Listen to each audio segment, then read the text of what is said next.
Hey everyone, Corey from Aquarium Co-Op. Another dark, drizzly Sunday. I didn't get to do anything outside. I want to move guppies out. Well, I want it to warm up, then I want to move guppies out, but isn't happening today. Instead, I had Flynn over, Flynn's fish forum, filmed my fish room, so there's some cool content. He found a baby turtle. That's pretty sweet. I swear I'll find a baby turtle one of these days, but I checked 20 minutes before he got there. And of course, like after he was in my fish room for 20 minutes, he's like, let's look at the turtles. And then there was one that had hatched out already. So it's a good thing it's not finders keepers at my house. But let's see. Man, there's a lot of trolls today. I'm just going to start banning people, I suppose. But anyway, the reason I did guppies tonight is Flynn made me think of a story. And I don't think I'd ever told that story before. Um, so yesterday I got black Moscow guppies at the Greater Seattle Aquarium Society auction. And I think I got them for like 16 bucks for the pair or something like that, which is cool. But they were actually the first, I think, guppy that I'd ever bought to like breed. So, like, instead of just generic guppies at a pet store, I actually got them on Aquabid, and I bred them for many, many, many years. And the reason I picked the black Moscow guppy was because at my local store they had blues and reds and cobras and yellows and snake skins, and they had all these things. But what they didn't have was black. And I thought, oh man, if I could get a fish they don't already have, a color they don't already have, then I can, maybe sell it to them. Well, it turns out I was able to breed them, and black Moscow guppies just sold well online and all that kind of stuff. So I ended up doing that anyway.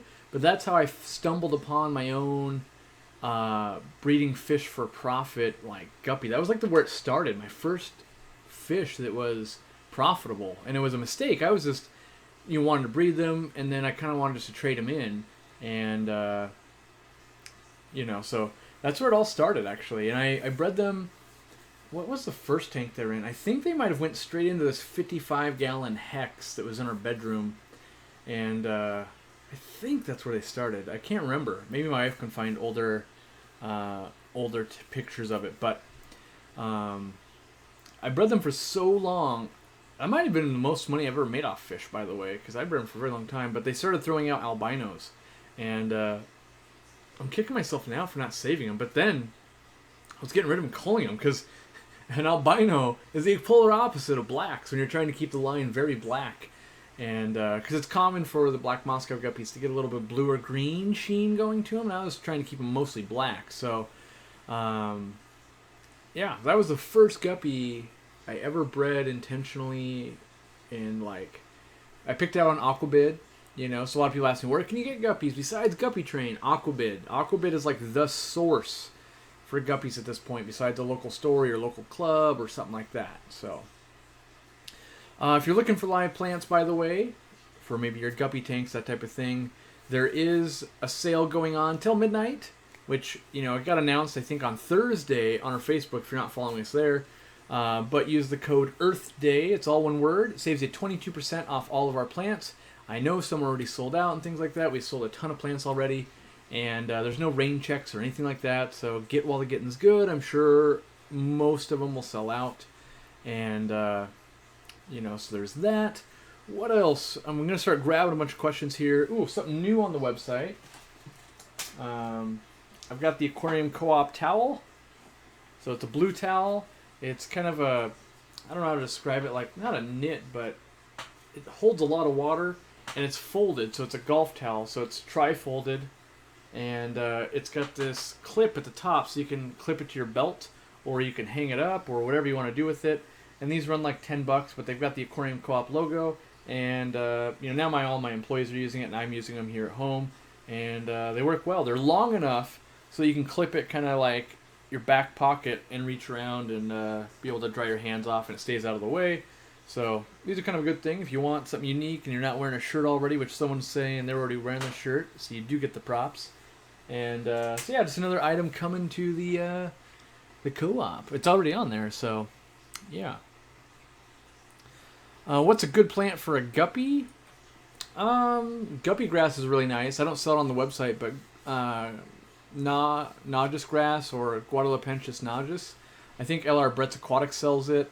Anything that's kind of bushy. So Pogostone Slotus Octopus, Water Sprite. Trying to think, Wisteria would be fine. Anything that's going to grow dense like Vallisneria. But even in some of the other tanks like Dwarf Sag, Anubiuses, all those kinds of things have worked well for me. So mostly just more plants. Let's see. Any plans to have Aquarium Co-op car stickers? I definitely want one. They're already on the website, actually. We have bumper stickers that are UV resistant. And then we have the smaller stickers. I think the big sticker's $1, maybe? Because they're pretty expensive to have all the UV coatings and the extra thick sticker. But it's about this big. And it's the same one I have on my car and all my employees have. And it's the same logo as that was there right there. And it's a green sticker. So, yeah, just type in sticker on the website or go... I think it's under Aquarium Co-op something, but yeah. Let's see. I'm looking for more. I was gonna answer a question, but I realized I gotta do guppy stuff, so I'm gonna grab some more guppies. What's the easiest guppy to breed? I would say easiest is probably just the feeder guppy or the wild guppy, because genetically they're gonna be the strongest, and so they don't have a whole lot of color, but they don't have long tails to carry. They typically don't get infections. They're just the most robust. After that, just general mutt guppies. And what I mean by that is like something you go buy at the pet store that has a bunch of different genetics and are not going to breed true. Those typically are genetically stronger. So start there. Because some of the ones get really finicky, like albino blue topaz. Those things, like if you sneeze in the same room, that strain's gone. You can't. They're really difficult. And I talked to a lot of breeders. Everyone's struggling with them. I've struggled with them 3 times over, gave up on them. So, can a strong strain be made out of random Petco and PetSmart guppies? Definitely. In fact, random guppies like that are the strongest, typically. I mean, I can't say the strongest, but they're going to be really high on that. How hardy is it scale? Assuming you get the fry to drop and, because those are going to be raised in brackish water. But if you start with those guppies, they're going to be pretty darn strong, yeah. Do I prefer brine shrimp or worms for guppy fry? In a perfect world, live baby brine all day long, every day. Worms are easier for me, but the live baby brine is better, I believe. I think they eat more. Francisco says, in only a guppy tank, what do you think about Cuttlebone to raise the hardness? So Cuttlebone does raise hardness, but it does it so slowly that I'm not a big fan of it. Wonder shells, maybe limestone, or my brain can't work. Texas Holy Rock. You could use Equilibrium to do it. You could do some saltwater additives to do it. Yeah, I would say it's not that it doesn't work. It's that it takes so long that I don't think it's reasonable. It's kind of like using Malaysian driftwood to lower your pH. It's so unreasonable. It's not really a good answer, in my opinion. Let's see here. So yeah, the tank behind me is filled with guppies. I see a bubble maker. What brand? It's not a bubble maker. It's actually a Fluval U4, and I'm just using the Venturi system, so it's sucking in air.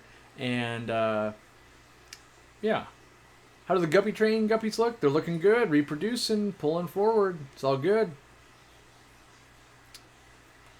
Let's see. Where are the towels on the website? They should be under like shirts and stuff. I think that's where we stuck them there for now because we don't really have like a towel category or anything. But let me click on t-shirts and see. Oh, they're not. Where did we put them? I don't know where they're going to be, but if you type in towel on the website, they're there. It's Aquarium Co-op utility towel, and I thought I would pull them into that category, but I can fix that after the live stream. Do I find that the Endler Guppy hybrids sell well at my store? Yeah, some. Like the Tiger Endler sell well. Most other ones, so Tiger Endler and normal Endler do well. All the other ones are marginal at best, I would say, that I've played with. Blue ones do okay, but you just get more money for guppies for me anyway. I do. What's the name of the strain I picked up from Guppy Train with the awesome looking females? I believe it was Red Dragon Mosaic Half Moon Elephant Ear. Red dragon, mosaic, half moon. I believe so. Yep. Have I ever seen female guppies topping 3.5 inches? Yes, definitely. Saw a strain in my local pet store, full red and albino colored females, 3.5 inches, and you could be bet I'll be picking some up. Yeah. Most people just don't see guppies that are raised for size. They see stuff that's been raised to sell. So, like, if I can get my money at a guppy this big, I send it to get my money, right? But when people see in my store, oftentimes they're huge from stuff I was just breeding, and I wasn't really like doing it to sell. I was just breeding it. But guppies can get huge if you're trying, and yeah, I would. Yeah, they can get pretty big. I always call them like the whale guppies. Like, whoa, those things are giant. When breeding guppies, is there a majority gender of fry? How can I maintain the male-female ratio when they breed? I've always had pretty good mixes, so yeah, I don't think I haven't seen a way to skew it. If that's what you're asking, I don't know of a way to skew it. So, why is 40 parts per million or more the break point for water changes? I personally think it is just because it's an easy number to remember. So whether it's 50, 42, 37, in that range is usually where some fish start to feel some stress. Like mollies, you guys see that in the video, their parts per million is about 20, and they're not doing well. They need to stay at like 5 or less for these specific mollies. But in general, 40 parts per million, most people can maintain without too much crazy amount of work. And then you need to have more than 0 if you have live plants, but you don't want a ton either. How fast can you, and what is the best method to acclimate guppies to lower salt environments? I did this over 3 weeks recently and had to put them back to high salt as they went gimpy and were at the surface. So it's really difficult. My advice is actually just to raise the babies. So keep them in salt, but then like the minute they give birth, move those fish, like the babies, to another tank. And if you have the ability, and you know a female's about ready to drop fry, if you can move her into a freshwater tank, let her drop, and then move her back, the babies you raise up will be very, very robust in your tap water. And a lot of breeders, they want at least 2 generations in their own water. So that means, let's say I buy a fish from Aquabid, it's now in my water, I want to have babies, and they'll be stronger than the parents. And then when those babies that I have babies, so that's generation number 2, they'll be very, very robust, really love my water, and really push forward. And that's where you're going to get the biggest fish, the most vibrant colors, all that. So in theory, you should be able to take a fish you buy online and actually get a better fish when it's in your water, because it'll be stressed out from having different water parameters and stuff like that. And yeah, bring it down from salt. It's pretty difficult, especially on an adult guppy, because their body is so regulated towards it. The other thing I would do is increase the hardness a ton. Usually it's the hardness they need, not so much the salt, which is nice, which is a big difference, because if you're using salt, plants usually won't live. Where if you're just using a ton of hardness, the plants will live, and the salt, the NaCl, isn't killing the plants. So, what does my dream guppy look like? It looks like the best guppies I've ever seen. I was telling Flynn today, I think I want a tank of just all those females, because the females look better than the males, in my opinion. Of the 12 or so tail types, what is the most popular and the most difficult to find or breed? Asked Paul Martin. So I would say the most popular are big tails. And so that's going to be like a big half moon, a big delta tail, a Moscow tail, and so those are just big, big tails. And we can get them so long now the fish can't get off the ground, and I don't like that. But they sell really well, and here's why. Is because you've got a fish body that's this long, and its tail's that long, that looks like a big fish, and it sells, right? So we do the same trick with angelfish.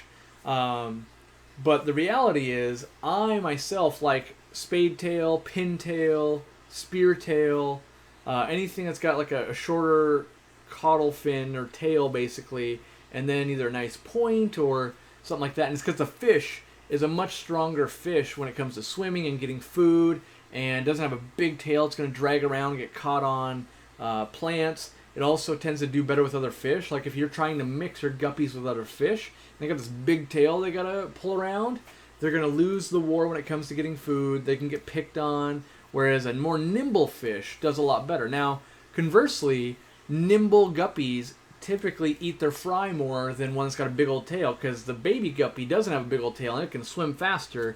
And so yeah, but I wish more people worked with short-tailed guppies, but that's not what sells well, even though I think they're really, really cool. And a lot of people think they're cool when they see them. The only one that I know of that's kind of a popular shorter-tailed guppy would be the panda guppy. What pH is too high for fancy-tailed guppies? I'm not sure there is one. Like, because they can eventually go full salt, so it'd have to be higher than, like, what is full salt? 10 or 11, typically? pH? Can you make a guppy-to-guppy water bridge? That way they could... I missed the last part, but yeah, you could make a water bridge, yeah. Is dropsy curable? There's so many cures out there. Depends what's causing the dropsy. Like in guppies... It could be, in females, they're actually getting egg-bound. It could also just be their liver or kidneys are given out. That'll cause dropsy. So, like, on both those, there's no cure. If they're just constipated, sometimes erythromycin will work. But in general, dropsy is difficult to treat unless it's caused by the food they're being fed, which most times, like in my care, that's never the case, almost.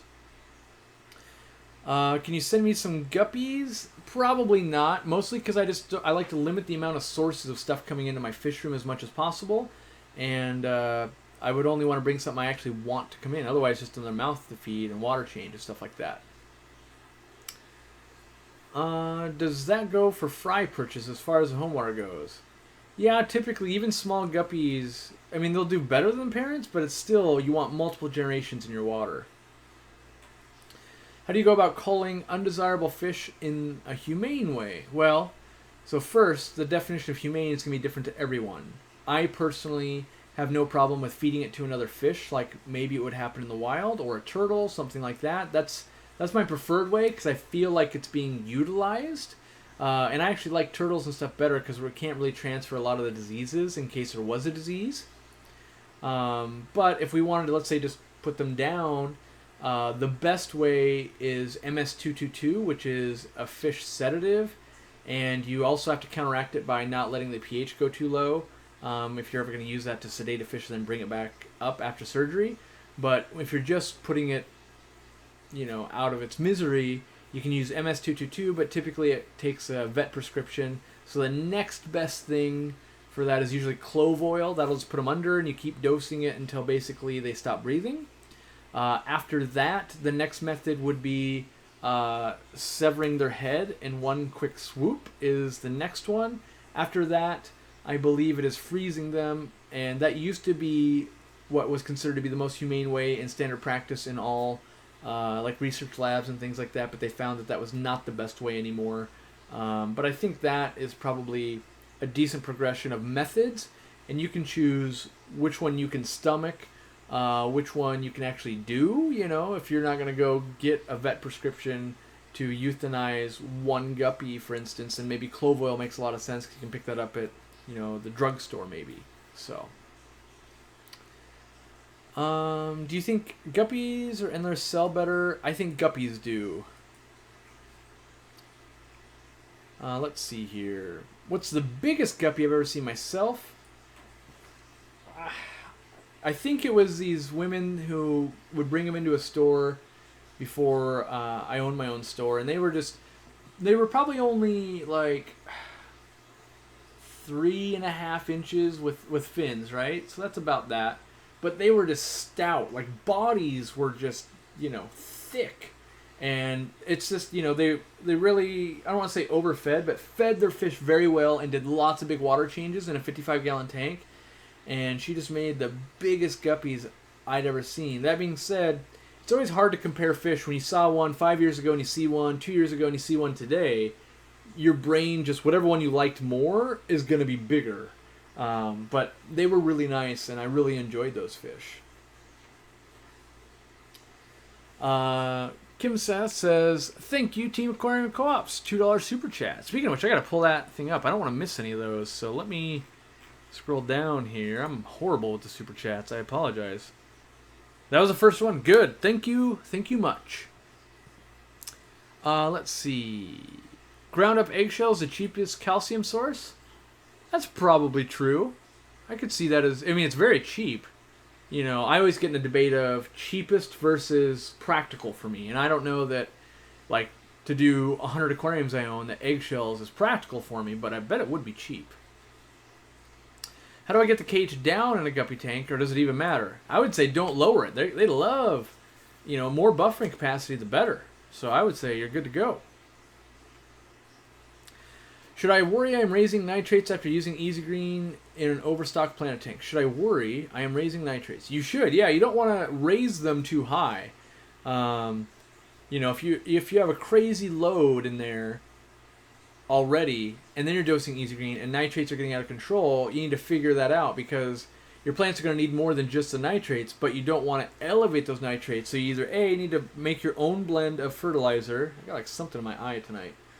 Make your own blend of fertilizer that is lighter on nitrogen, or B, alleviate the load a bit in there so that it balances out correctly. Or change foods. A lot of times you can change the food. 35-gallon guppy tub in full sun or shade? I think you should always put it in shade. It's really easy to overheat, and even here in a cooler climate, I will prefer shade as opposed to direct sunlight. You know, I think it's best to get a little bit of sun, like a partial thing, so it'll warm up, but not just sit and cook. Sean says, I've got 3 guppies, 2 females and a male. By the way, that's the ratio usually you want, is 2 females to every male. One of the females jumped. The male isn't bothering the last female that bad. Should I get another female just in case? So I wouldn't buy another one unless you think you need it, because you could make it worse, right? Like, what if you got a really aggressive female that's beating up on everyone?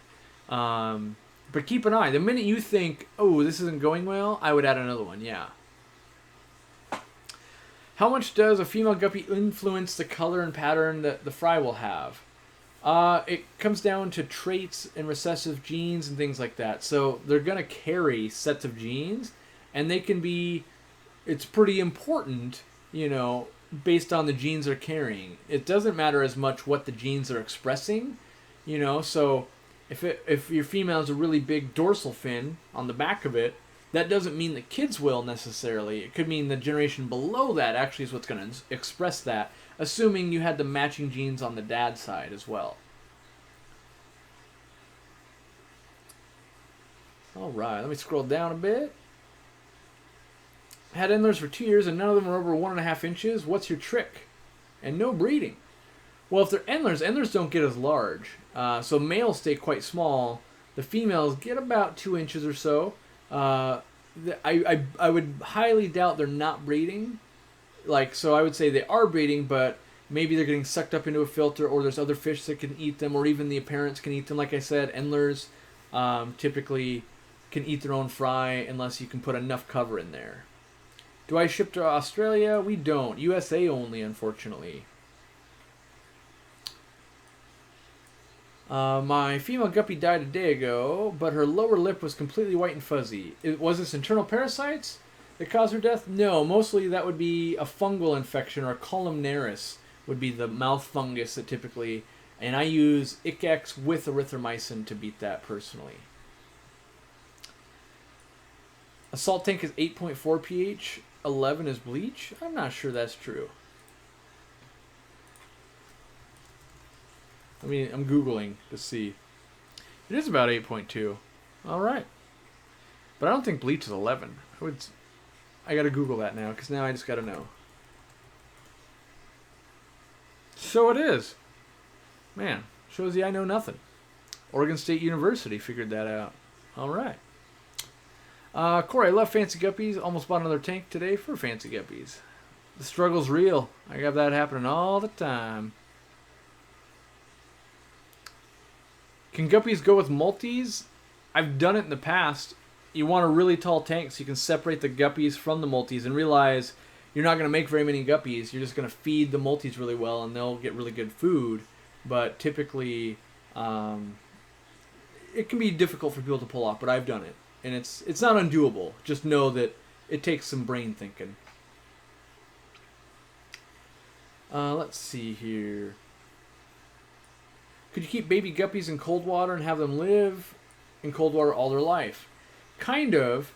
You can take generations. So just like we talked about how 2 generations in your water, they'll like your water a lot better. We can also move generations closer and closer and get them colder. And I've done some work with that. And it used to be that most guppies were kept in unheated aquariums, right? It was very popular in the 70s, and we had a lot of U.S. breeders. Well, now, most guppies are coming from Thailand and Sri Lanka and stuff like that, and the ambient temperature is much higher, right? And so if we're 50 generations deep at this point in tropical temperatures, they're going to struggle if we try and keep them at 65 in our homes. And so sometimes you can find someone who's been keeping them unheated for years and years and years in their fish room. They'll do amazing unheated. But otherwise, you need to step them down. That's why I want to play with guppies and things like that outside so bad, because I can slowly bring their temperatures down and hopefully develop a guppy that I can keep outside year-round. That's like an ultimate goal. I think that would be amazing for me. And I know it's going to take some years and some trial and some error and things like that, but I think it's going to be a real fun project. Do I think Iliad furcidans, which is the trout goodiad, can live with guppies in a community tank? They can, but realize I have a feeling they're going to be a little bit nippy on those guppies and things like that, and you probably wouldn't get any fry. But could they cohabitate? Probably.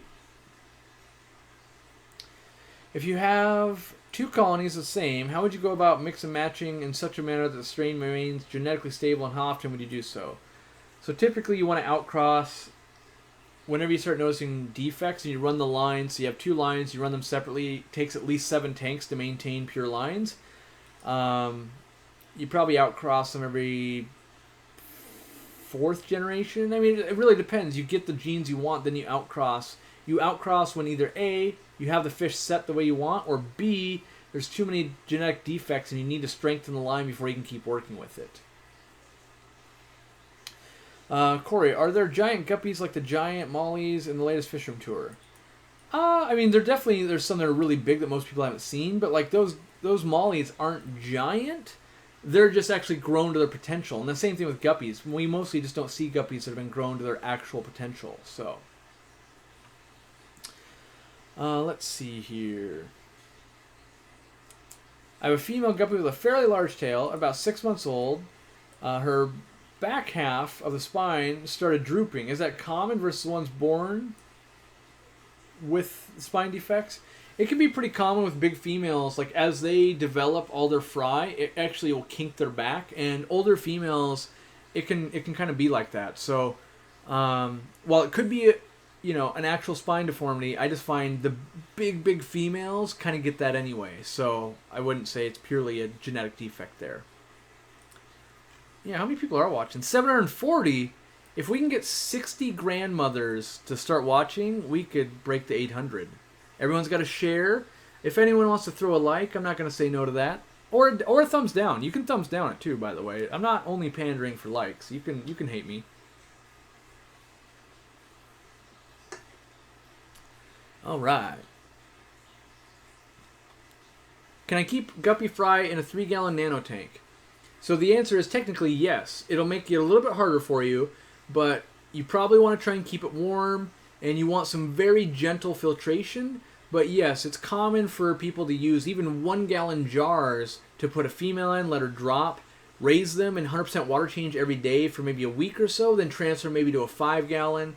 When you're really working with a lot of guppies and a lot of strains, you have to get kind of crafty. But now I think since there's so many like hang-on tank breeder boxes and stuff, the art of keeping fish in those very small containers for up to a week is kind of dying out because there's just easier ways to do it now. But yeah, you could do it. What are the steps you should take for selling to a local fish store for the first time? Justin, my advice would be go watch my Breeding Fish for Profit series. It'll cover that in pretty good detail. And it's mostly the same things you want for any kind of business to really set yourself up that you're serious. Let's see here. Will a male guppy get lazy in a plan of 20 long with 9 females and 1 betta? would you add more females? If he's not breeding with the females, then yes, I would add one more male, because it creates a little competition. But otherwise, I wouldn't worry about it that much. How long does it take to cycle your aquarium for guppies and beneficial bacteria? I don't really cycle tanks for bacteria. I cycle them for algae.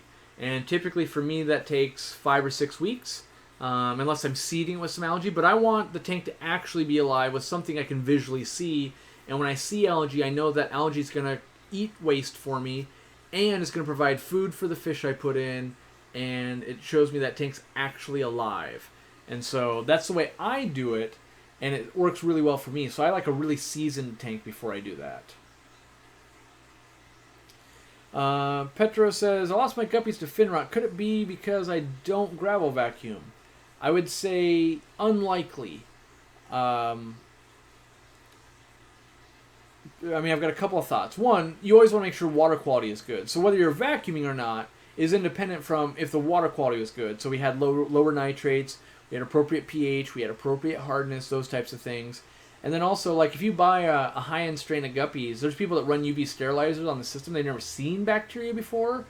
And you put them into a tank with gravel, and they just get infected. And so it's not whether how clean that gravel was. It's just purely they haven't seen bacteria like that. So I would say I find it unlikely that not vacuuming the gravel is the culprit. Usually it's water parameters or something else. Let's see. Guppy fry not growing as fast as information should yield. What are some nutrition? What is some awesome nutrition to grow them out colorful, big, and hardy? So I think it is not so much the type of food, but how often they eat. So auto feeders can help. Rapashi food in a block where they can eat for, let's say, 20 hours of the day. That helps. Live foods like live blackworms and scuds and things like that. Just unlimited buffet is what I find makes a big difference. If you're really going for color and size, outdoors, because live bugs and sunlight really does help in my experience. Gavin says, I've got a barrel filled with guppies and water hyacinth and water lettuce, but the water lettuce are starting to get yellow and brown. Any advice? How often should I feed the guppies? Outside, I feed the guppies once a day, and then I let them forage on bugs the rest of the day. But this is kind of a thing you could probably solve both with. So the water lettuce is probably being outcompeted for nutrients by the water hyacinth. So it's running out of nitrogen, which would be the yellowing leaves. If you get more nitrogen in there, the water lettuce will start thriving. So what could you do? You could feed more food. So if you're only feeding once a day, maybe you feed 2 or 3 times a day, and that'll add some more nitrogen in there. The other thing you could do if you were wanting like the cheapest fertilizer available, grab a handful of grass and throw it into the water. That will decompose and create ammonia, and basically it'll feed them also. That's how you make green water outside as well, typically. How early do guppies start breeding? At about the 90-day mark. Let's see here. Is it normal for females to have both long body and short body fry? Yeah, I mean, there's different genes at play there, so yeah, you definitely could. So my heater drops the heat to 77 and back up to 88 all the time. Is that normal, or is the heater bad? I wouldn't say the heater's bad, and wouldn't say that's normal. Normally, when I diagnose someone's problem like that, they're leaving out other factors, like the fact that they're checking the temperature when they wake up in the morning and the light's been off all night. Well, that light typically will raise your temperature in your tank for about 2 degrees, or there's other factors like that as well. But 77 to 80 is a perfectly fine fluctuation. Fish shouldn't care that much, but I bet you it's identifiable to some other thing, and the heater itself is probably, even though you have it set at 80, it's probably calibrated at 77, and so it's not turning on after 77, and then it's external factors like the light we just talked about bumping it up to that 80. Let's see here. What's the absolute best food for guppies? Super chat? Where'd that go? Let me find that.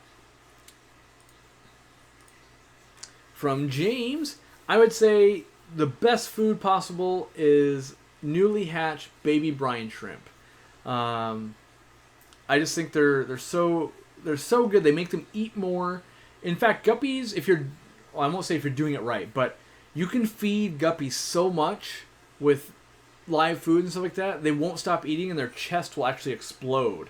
And so, you don't want to in the hobby with other breeders when you're talking, you don't want them to get too chesty, as it's called. You'll get, when you're at shows and stuff, you have these big males, but their chest is huge, and that's where we went way too heavy with the feeding, trying to get the biggest guppy we could for a show, and they just got too chesty, and it's not a good thing. So, but brine shrimp is a laxative as well, which is really nice, so it's just a good food to keep running through them.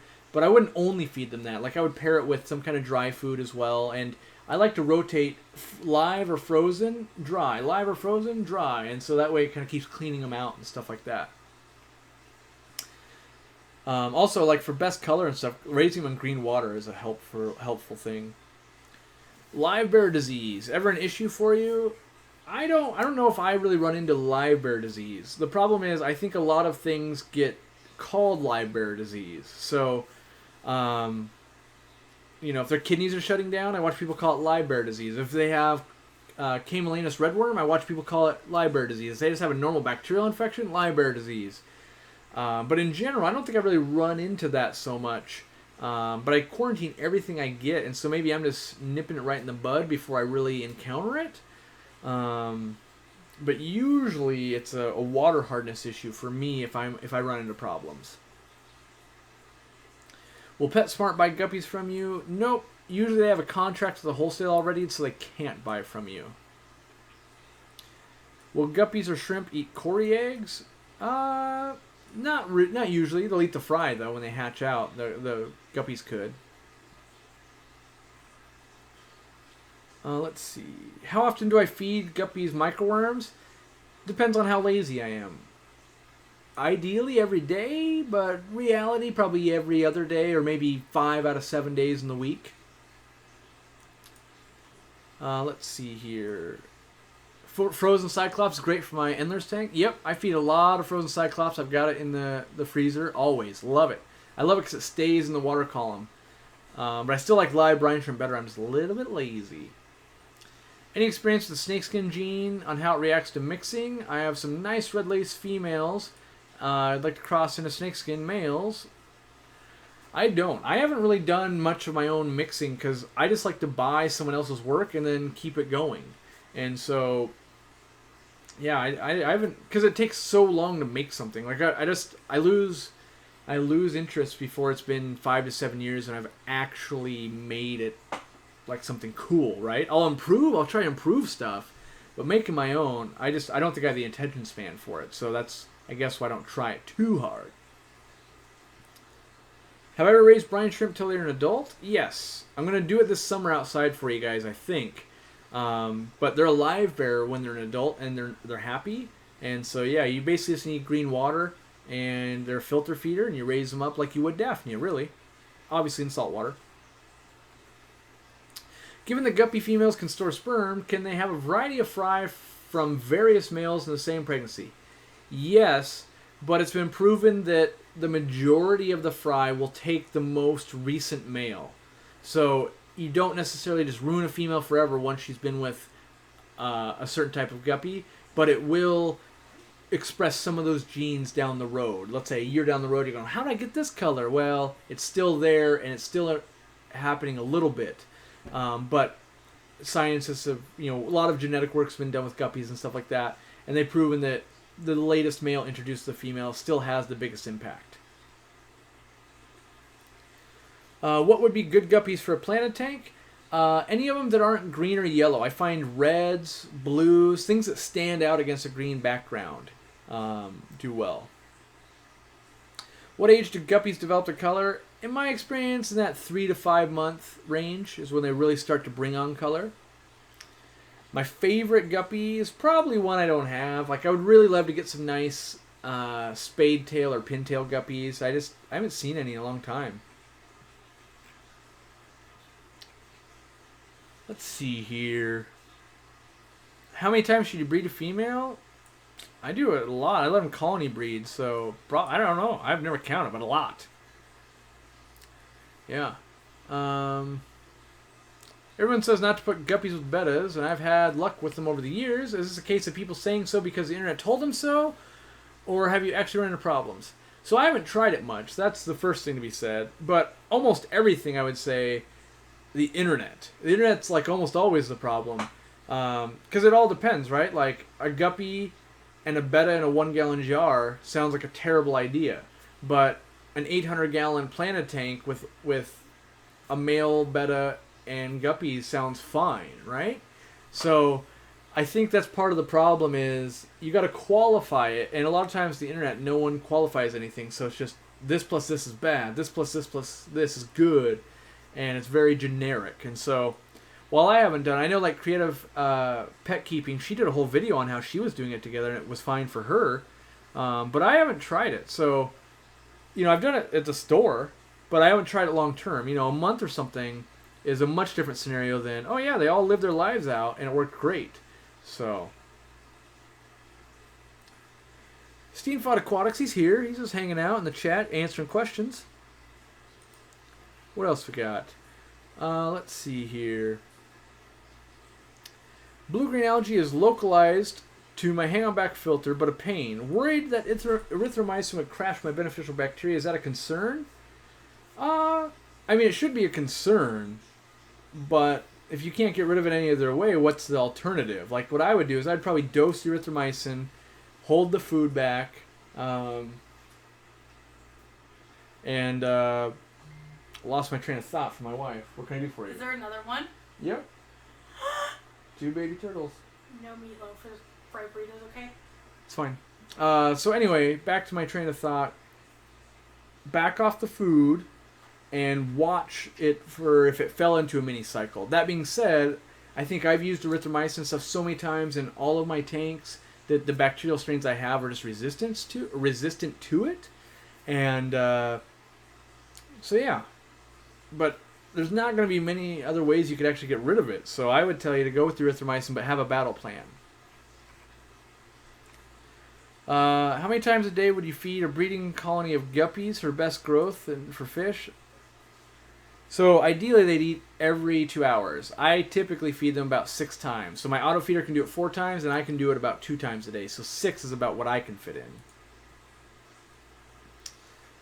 What is the best setup for guppies? So live plants for filtration. I like a sponge filter, something very gentle flow, because remember they're going to be carrying these big tails. Substrate, I'd say pick the flavor you like, whether it's coarse sand, fine sand, gravel, eco-complete, crushed coral. I use a lot of crushed coral when it comes to guppies. In general, if I had to pick one, I would say crushed coral I think is the best, just because they already want higher pH, they want more hardness, stuff like that. And plants, pick which ones grow well in your water. If it's Java fern, or if it's hornwort, or guppy grass, or it's an anubias. Do what makes sense for your style. Let's see here. I have 2 female and male guppies in my tank for a couple months, but I've noticed they haven't had fry yet. Is it the guppies, or am I doing something wrong? Usually, they're just getting eaten by either the guppies or a filter, something like that. Guppies tend to have babies every 30 to 34-ish days, unless it's super stressful and they're reabsorbing them, which is not as common as people would think. But usually it's getting eaten. That's the problem for most people. I've kept my fry in a breeder box for 2 weeks now. Will this stunt their growth now because they've been in a small space for too long? Only if water quality is compromised, but otherwise shouldn't stunt them. Corey, do guppies like high flow or low flow? So Sam with the fish life, they prefer slow flow. Let's see. Thoughts on eLive foods? I've never tried them, so I don't know. Most of the eLive products I've tested haven't made the cut to be sold in my store. That being said, I've never seen the ingredient list or anything like that on their food, so don't know. What plants can go in an outdoor tote? Which ones can withstand the summer night temps? Almost all of them. If your fish can endure it, the plants will endure it. Because plants can go colder than fish normally. So I'd say any that you can go in your aquarium can go outside. And then sometimes it's hard to bring them back in because they're getting so much sunlight outside that we can't give them enough light inside. But usually taking something from inside and going outside makes it's better for them. Let's see here. Is it common for guppies to prolapse? I've had 3 fry out of 100 to 150 prolapse, age 1 to 3 months. I would say it's just an odds thing, you know, with 100 individuals, X amount are going to have liver problems, X amount are going to get cancer, X amount are going to have prolapses when they give birth. But in general, you know, if you think about, if we didn't have any vets or anything, like, giving birth for animals is just like, it can kill them a lot of times, so it's not uncommon for them to have complications like that. What kind of guppy should I get for outdoors here in Washington? Look for hardy ones. I would say if you're gonna try and do it and you're not willing to put in the work to try and make one cold hardy, try and start with like a feeder guppy, because they're gonna be genetically the strongest. Feeder guppies for profit? It can be done. Like, obviously lots of people are making profit on it, but you'd want to do it on a massive scale. And most times it's people that have acre farms, you know, it's like an acre big pond, they got several of them, and they can use cranes to net the fish out, and they're selling them by weight, those types of things. Or you have an indoor facility somewhere where land is very cheap and heat is cheap. But, you know, like in Seattle, it would be impossible, I think, to make a profit on them. When can you buy guppies from me online? Probably almost never. I think they'll always sell in my store, and I don't have to chance shipping them or do the extra work. But if I ever, you know, crank up production really high, then maybe there's a day, yeah. Would you recommend a dry food for guppies? My fry food works well. That's what I put in my auto feeders. I'm really liking the Fluval bug bites that just came out. I've been testing those. The Pleco ones in particular are my favorite. What are some other good ones that I like? I mean, I use my big omnivore pellets in my guppy tanks so they can like kind of eat it like it's a basketball. I like Fancy Guppy by Hikari Food a lot. You know, I'm not convinced that the dry food itself is that important based on different ingredients. I think you should be doing majority frozens and lives foods, and then making up the difference with dry foods. Let's see here. The fry prolapse, not the pregnant females. Yeah, I would say it's just genetic defect, Lisa. You know, it could be that you're feeding a food that is causing constipation and stuff like that, but I think I'm grasping at straws there. I'm trying to find a reason instead of just going 3 out of 150 is probably genetically fine, you know, in terms of like just problems with fish with that many. What veggies can guppies eat? I've seen them pick at green beans out of the can. Algae is one of the best. That's why I always try and grow algae. Trying to think of other things I know they want to willingly eat. Probably smashed up pea they would do. That's one of the reasons I like the Fluval blend for the Plecos. It's got green pea protein in it. Let's see here. How are the tiger shrimp? I think we're sold out of tiger shrimp. Can I ask, why does Amazon not carry the big container of erythromycin? Anyone know? It's because they don't want to get sued by the FDA. Basically, people use erythromycin to treat themselves, and they don't want anyone to, let's say, have an allergic reaction or have something bad happen and then sue Amazon. It's easier for them to say, we don't sell antibiotics. And same thing for pets and stuff like that. And yeah. So let's see here. Guppy fry growth rate versus molly growth rate versus platy growth rate. I would say they all grow pretty close. I mean, I don't think a platy is going to like be bigger initially, so it's got an edge, but if you're talking proportional growth, I would say it's going to be very similar. So I'm just going to get this out of the way because it seems like it's been put in here like 1,000 times.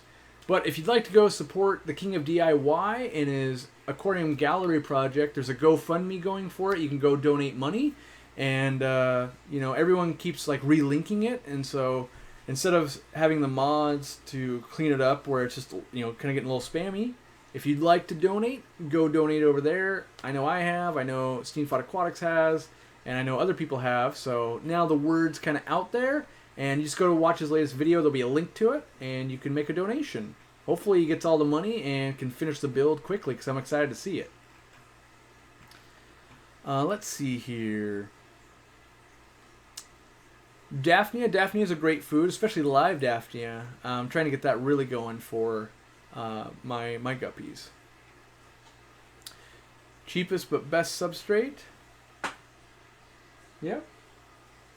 Baby turtle pictures, sorry. Yep. Guppy fry growth rate. We did that one already. How many generations till you have a new strain of guppy? Probably at least 7, Randy. At least. My Great Dane ate a whole container of Aquarium Co-Op pellets. Well, hopefully it's dog safe. I've never ran it through the Chihuahua gamut. What's my online shop name? aquariumcoop.com. What fish can I grow out in an 8 million gallon drainage pond? Depends on what the temp's going to be. Also the predators too. A lot of times if you got that many gallons, you might have newts and things like that might prey on smaller fish, so you might have to get something that's a little more crafty. Do I keep guppies with my puffer? I do, yep. That is one of my favorite combos. I get the best of both worlds. Do balloon guppies exist? I don't think they do. I don't think I've ever seen one. Scratching my brain here. I don't think I've ever seen one. Seen balloon on almost... I don't know if I've seen balloon swordtails, but I've seen platies and mollies for sure. My guppies will eat flakes but not pellet. How do I get them to switch? Mostly it's a slow transition, make them extra hungry. Yeah, just, like a lot of people will write me and say, my fish didn't like your pellets or your whatever food. They say they really like frozen bloodworms. Well, of course, it's like trying to get a kid to start eating an apple when you offer them candy. And the problem is if you offer them an apple and they go, I don't want this, and then you hand them the Snickers candy bar, well, they're going to learn real quick. All I got to do is say, I don't like this, and I get a Snickers. So you got to really force them to get really hungry, and eventually they'll convert. And it's not a starvation thing, but fish are just creatures of habit. And so I find that you got to break those habits, and usually we break before they do. Like, oh, they haven't eaten in 2 days. Oh, no. When it's like the 3rd day, they would have totally given in. It would have been fine. I'm gonna eat. Speaking of candy, I'm going to eat this Almond Joy right now.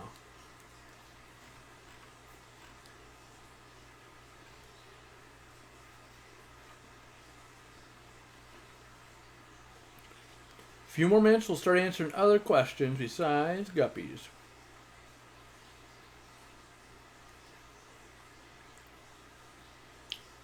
What do I think about Adrian HD's Endler strains? Yeah, he's been doing it for a long time. I don't know. See, what I'm afraid of, and I have known nothing about his operations, so let me preface with that. But this guy is kind of like the keeper of all these different collection points and strains of Endlers. And everyone considers all his stuff to be pure, right?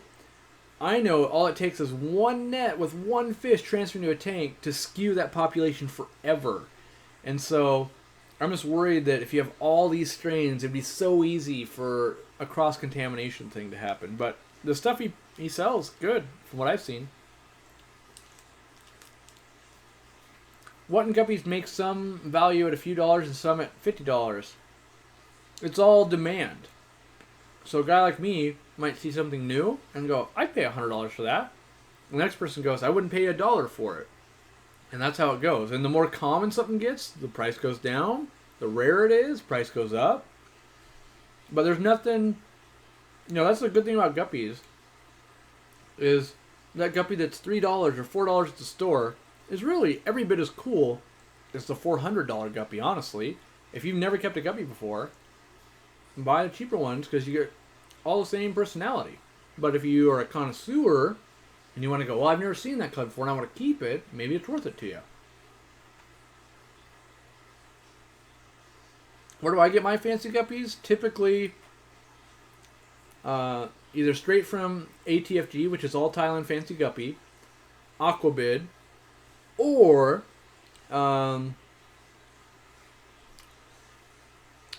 I would say Guppy Train is where I'm buying from.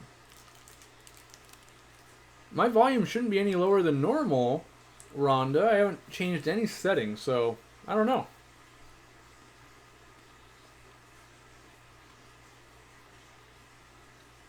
Are guppies derived from Endlers? No, they're actually two different species. Yeah, they look very similar when they're both wild caught. You can see the similarities, but they are very close, but they are different.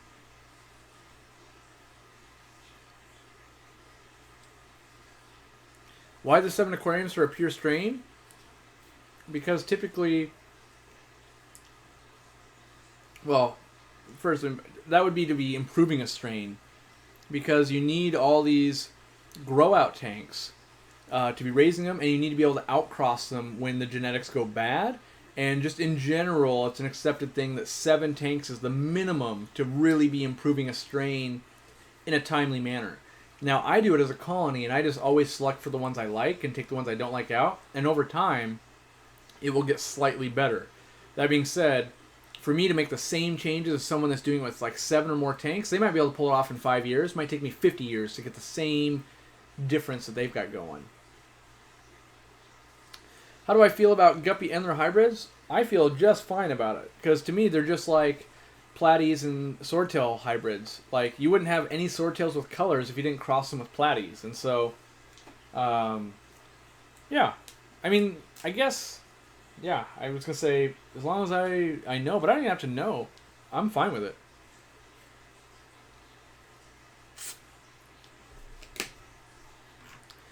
All right. Do I have salt water? I don't have any salt water. Nope. Would you say solid color guppies are more profitable than a multicolor one? Nope.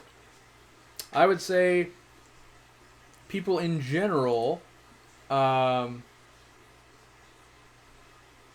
make money off both. It's just whatever is missing from the store. People want to buy what they don't own. But in general, let's say there was no guppies at a store, and you were trying to choose the one that would sell the best.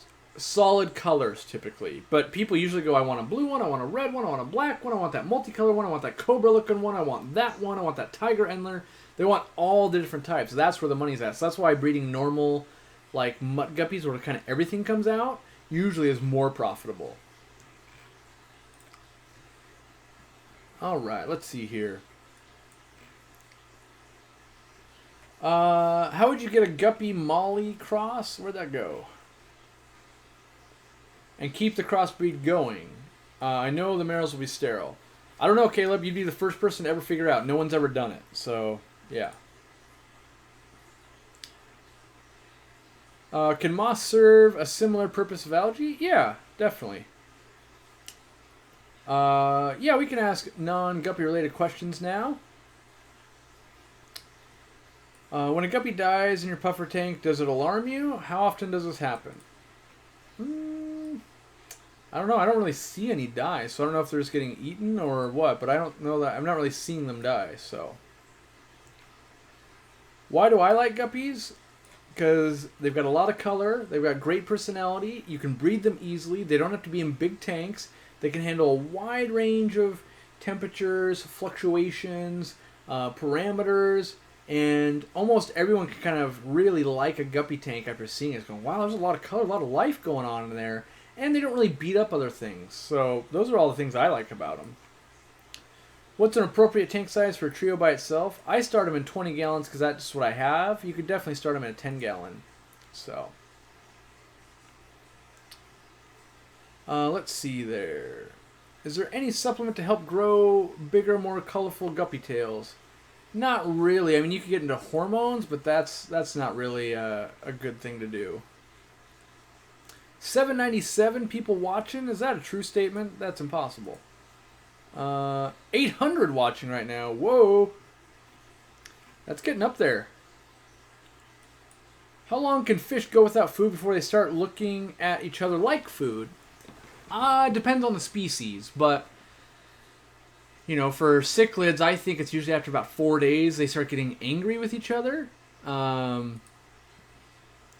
Yeah, but all right. So racing natural aquariums, I'm gonna need you to calm down on the banning of messages there because it's making my job harder. So yeah, simmer down on that a bit. But you know, like with a Dobai cichlid, he's probably gonna start trying to eat stuff the day you put something in. But like let's say you had a breeding pair of Dobai, they might start getting really aggressive with each other at a week. For guppies, they're probably only going to eat fry, and you know, I would say with that, they'll start doing that the first day they're hungry. So, you know, with African cichlids, trying to eat each other, probably day 5 and 6 without eating, probably. Let's see here. Ooh, I missed a super chat. I apologize. Ben Nelson, $2. Thanks, buddy. I appreciate that.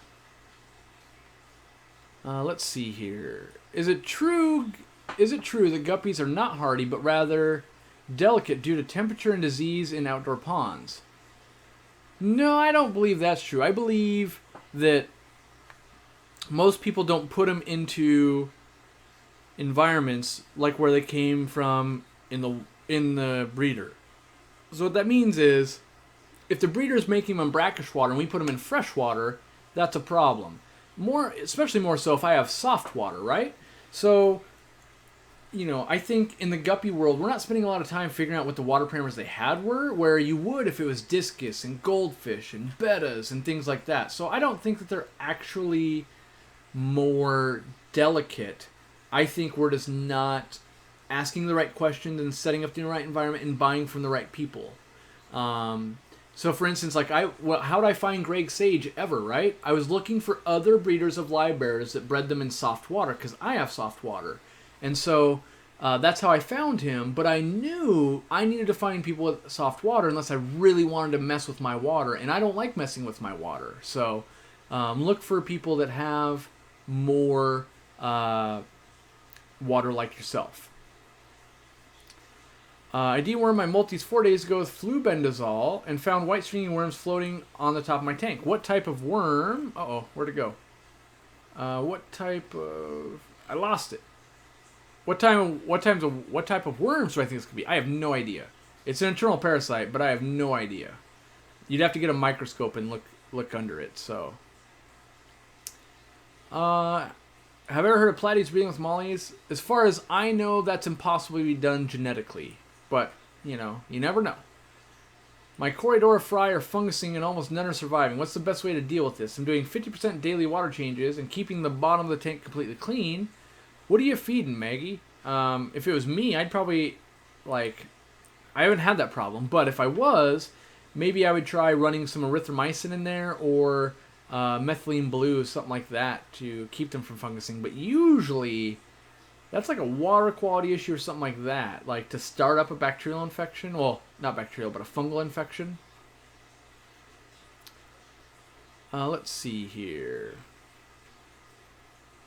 Are rainbow fish fries slow growers? Yes, incredibly slow. Like we're talking like from born to like this is like 6 months or more. It's brutal.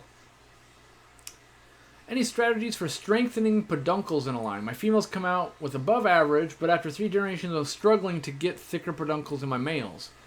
All you can really do is select for the trait. So you want to take the thickest peduncle, breed it, but know that...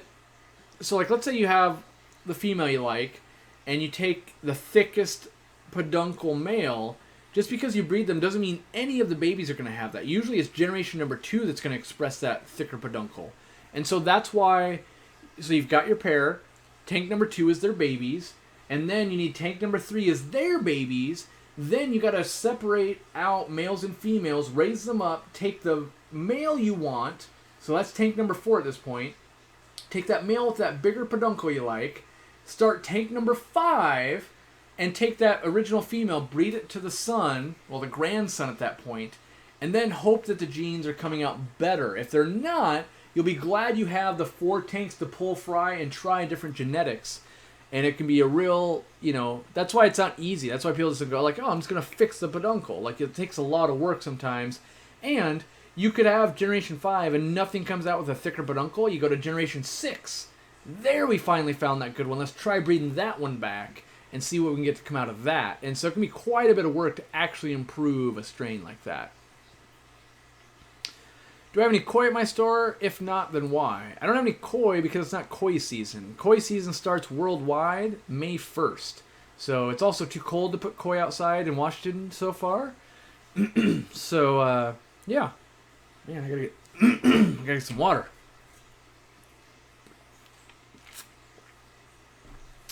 Do you think hillstream loaches can go with fancy goldfish? Yeah, in my experience, they can. I have an 8-gallon pond with koi. Will they work together? Will they work together with what? I'm trying to see if I can see. With guppies, I would say they're just going to get eaten. If there's something else, ask me and I'll try and catch that question again later. Can you keep guppies with shrimp? I do. I definitely do. Yeah. Am I familiar with mosquito fish? I am. They're illegal in my state. Why do you not sell freshwater clams in your store? Is there not enough demand for them? Well, I have both clams and mussels in my store currently, so I do. But there's not that much of a demand for them. How many days does it take for a leader-tail molly to develop its leader tail? Probably 6 months or more. Well, for a molly, it could be like up to 9 months, really. Let's see here.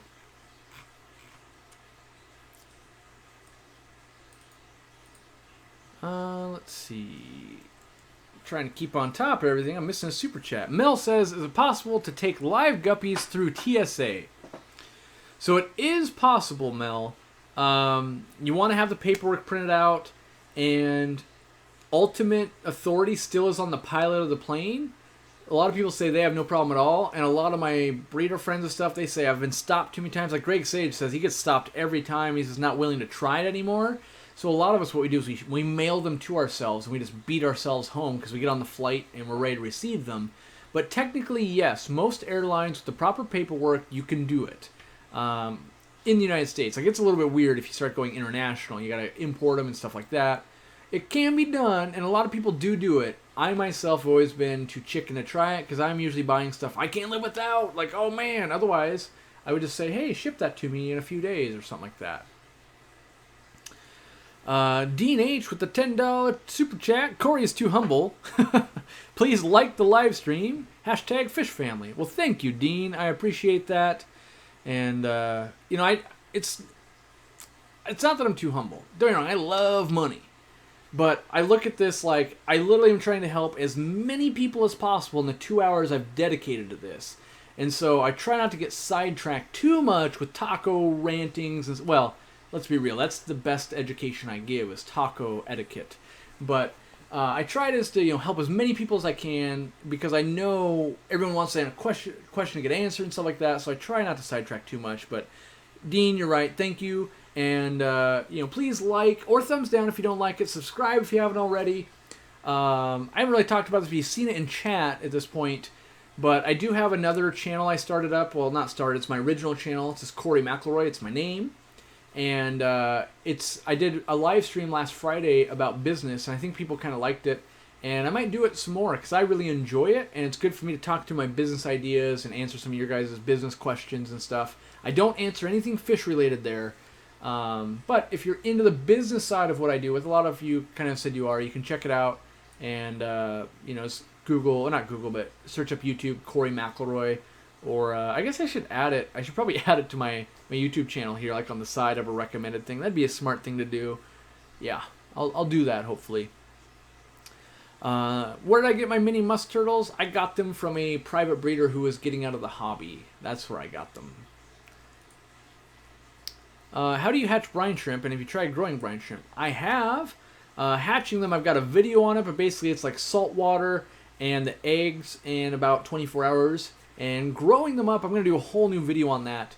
because it's a fun process to do outside, indoor. It's a real bear.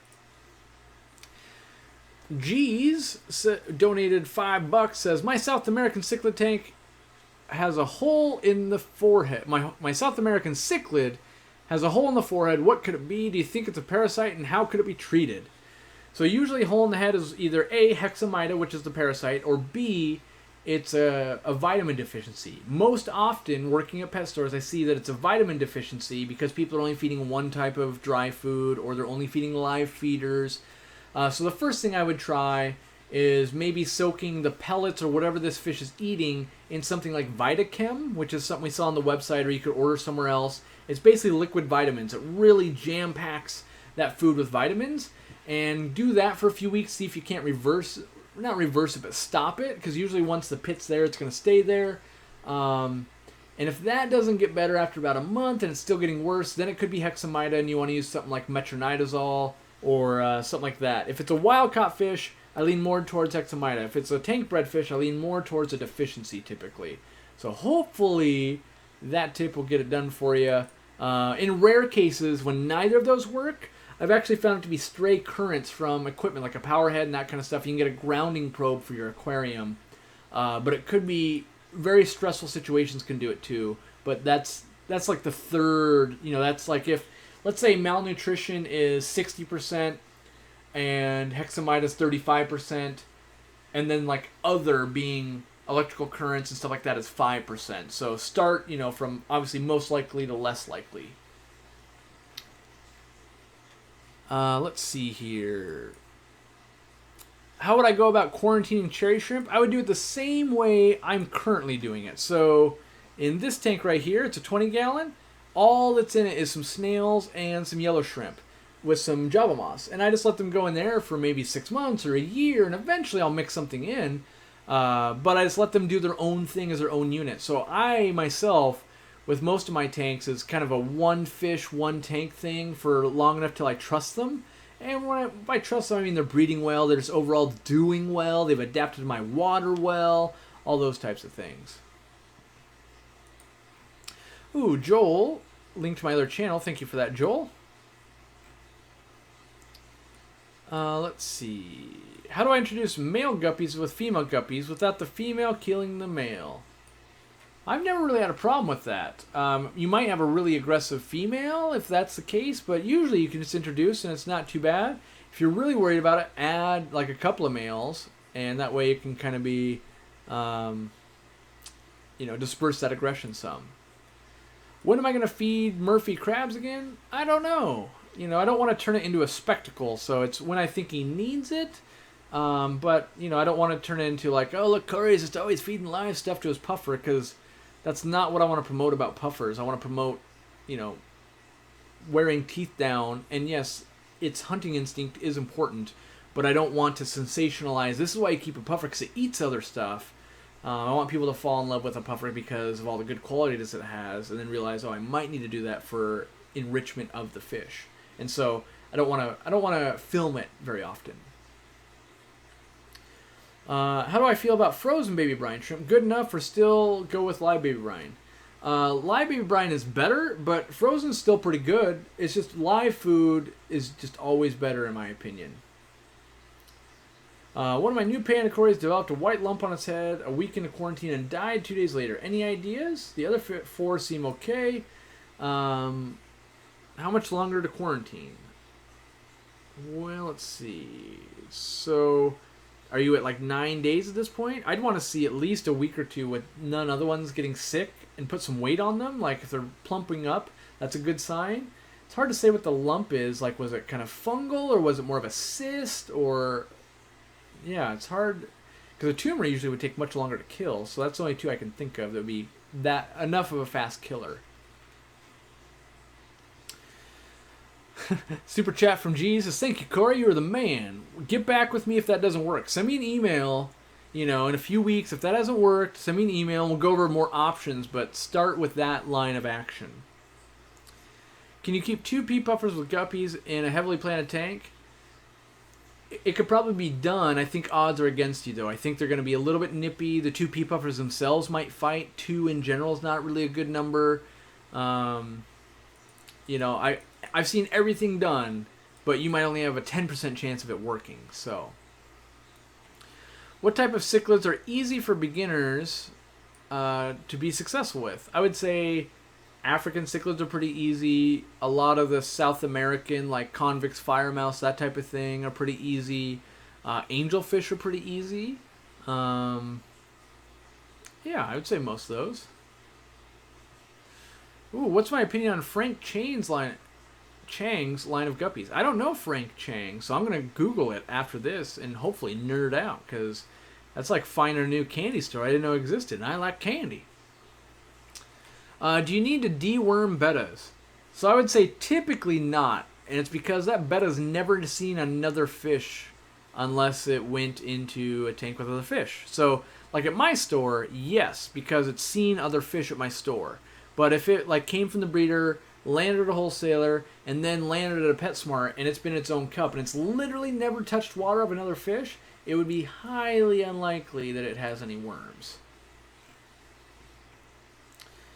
Guppies in low pH, I think you'd have to work on it for a long time to get them to go low. That being said, like Endlers usually will go down to about 6.8, where a guppy under 7.2, in my experience, starts falling apart.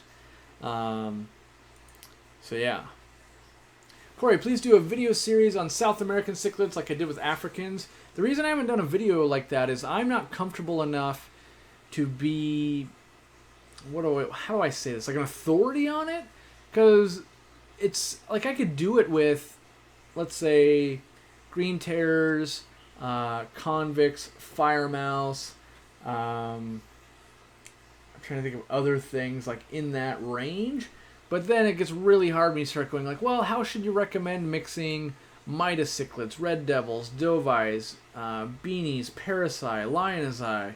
Like, I don't know there's good advice, and then I don't have the good advice on that because I don't keep that cichlid very often. And so I'm afraid of doing it way too much injustice. You know, like I know I could give some helpful info, but I also am afraid I would give some really bad info unintentionally. And I'm hoping someone else that just really loves those cichlids will just make those primers and do it better than I could do it. And then they're just there, and hopefully people will follow that. Any chance we can see some of the Greg Sisfish in better light with tanks? Better light in tanks. I would love to see what they looked like in some of your tanks, not backlit. Yeah, so they're in my videos, Jennifer. If you go like the fish room updates, I think the last fish room I had the Iliad furcidans in there. What else? Way back. I mean, I've got some of the Cracodon lateralis still. What else do I have from him? Not too much. I used to keep a lot of his fish. Like, I won't say most. Maybe most. A lot of his fish I've kept over the years, so I just don't have them now. But he used to keep other things like the Nezzy swordtails, which I got from him. I got a lot of cool stuff from him over the years, but they never were big selling fish, so I kind of stopped working with them. Do I have panda loaches? If not, why not? I don't have panda loaches because they usually ship to not finicky, but they're not very strong shippers, and there's no guarantee on them, and then they look nothing like they do when they're babies. So people buy them as babies so they look cool, and then they grow up another inch and they look terrible, like a brown slug. So, yeah.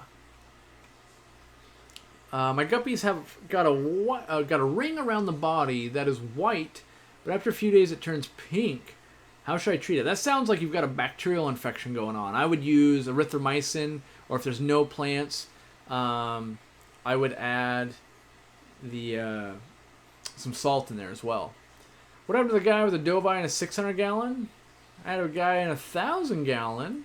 Mel, he's still in Seattle. Yep. How would you treat Camelinus worms? The red worms, the rear of the fish, currently have Achille with them. I would use levamisol, and I would buy it from selectaquatics.com, which is Greg Sage, and follow his directions is what I would do.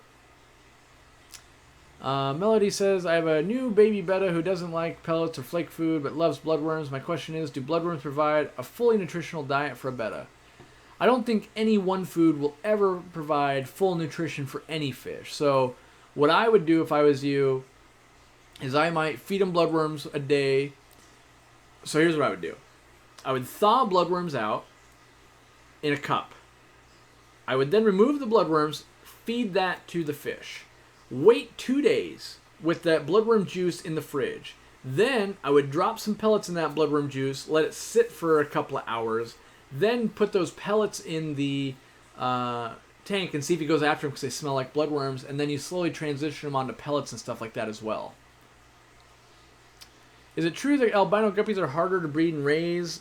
In my experience, they've been more difficult. I think they're a little bit weaker, but some of the albinos are pretty strong, and then some are pretty weak, so yeah.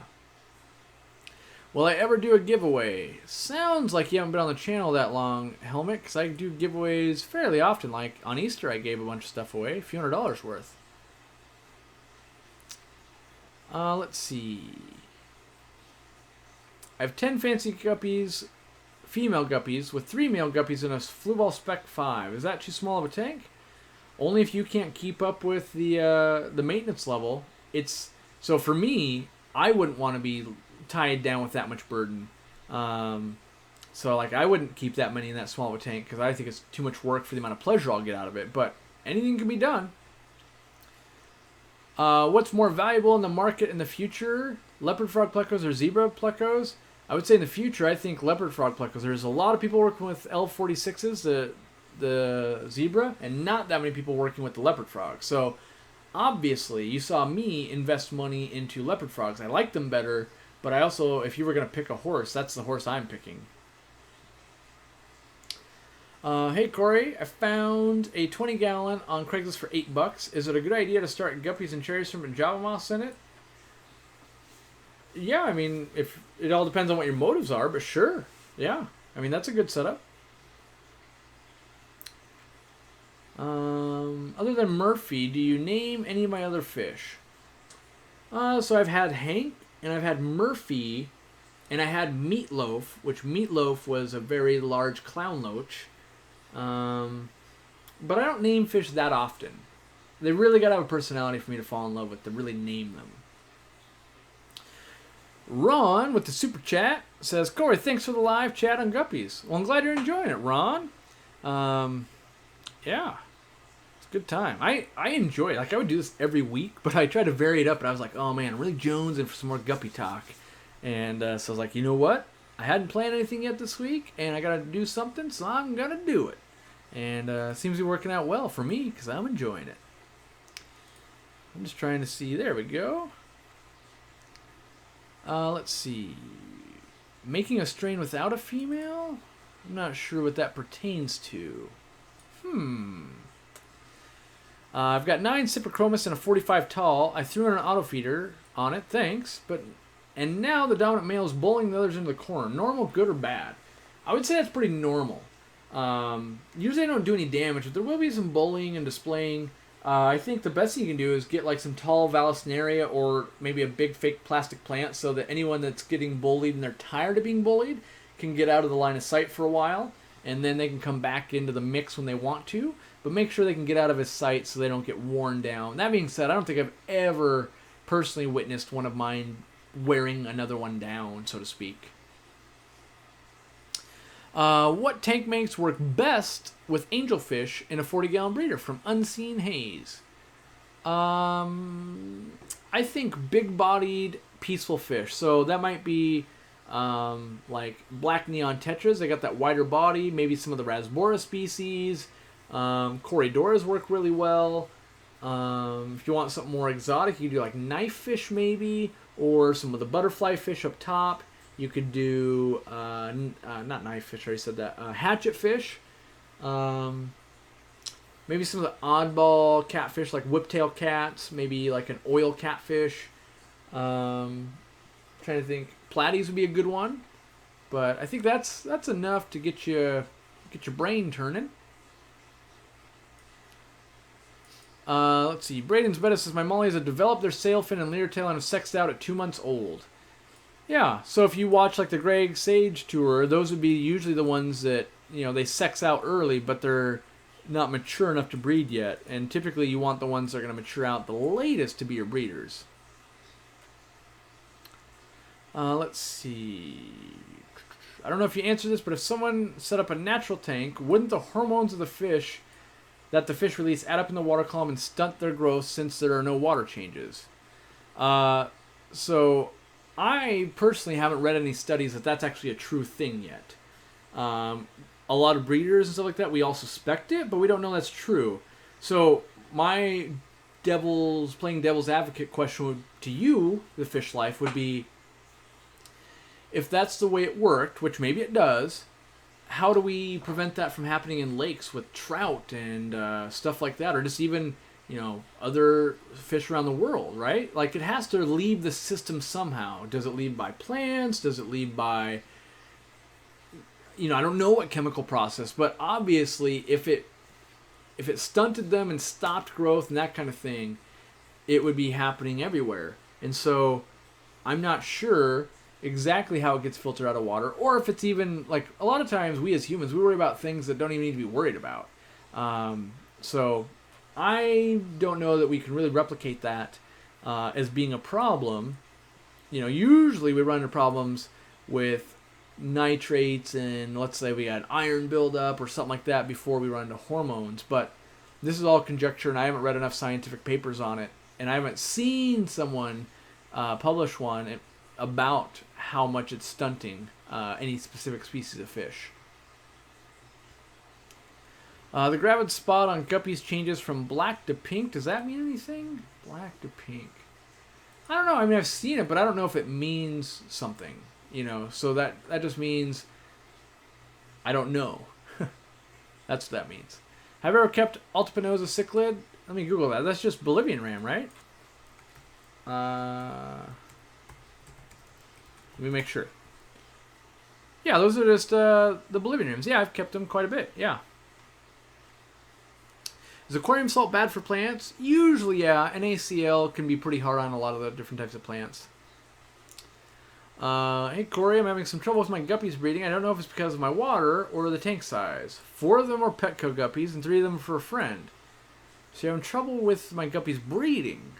What part are you having? I bet they're actually physically breeding. I think you're trying to say that maybe you're not getting babies. Usually babies comes down to, are we feeding enough to make sure that the parents don't want to prey on them too much? And is there enough cover so that they can get away from the parents and not constantly be hunted? Because the more they're hunted, the more tired they get. And sometimes they can starve to death just by running away from all the guppies all the time. But yeah, make sure you have an intake on your filter if you're using a hang-on back or something like that. But yeah, there's some techniques. Let's see here. Is it normal for my platies to have long strings of poop? I feed Rapashi, New Life Spectrum, quality foods. I would take a look and make sure your nitrates aren't elevated, but sometimes they can have long feces. And but to me, it always makes you check. Like, let's make sure nitrates aren't elevated. I don't want it to be a constipation issue.